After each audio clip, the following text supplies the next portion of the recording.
हवाले से ये खबर। तो ईरान के एनर्जी इंफ्रास्ट्रक्चर को भी अब निशाना बनाया गया है और यूएस इजराइल ने हमले किए हैं। बता दें कि अमेरिकी हमले के बाद यहां पर भीषण आग लग गई और ईरानी मीडिया के हवाले से ये खबर।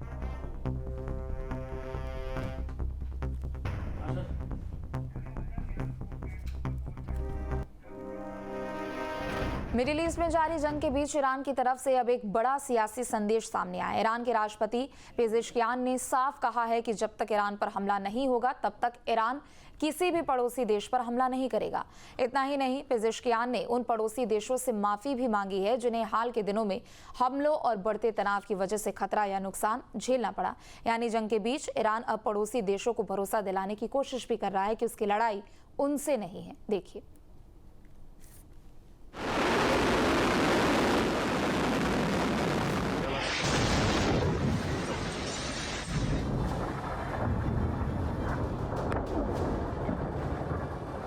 मिडिल ईस्ट में जारी तनाव के बीच ईरान की तरफ से अब कूटनीतिक संदेश सामने आया है। ईरान के राष्ट्रपति मसूद पेजेश्कियान ने कहा है कि ईरान अपने पड़ोसी देशों के खिलाफ किसी तरह की आक्रामक कार्रवाई नहीं करेगा।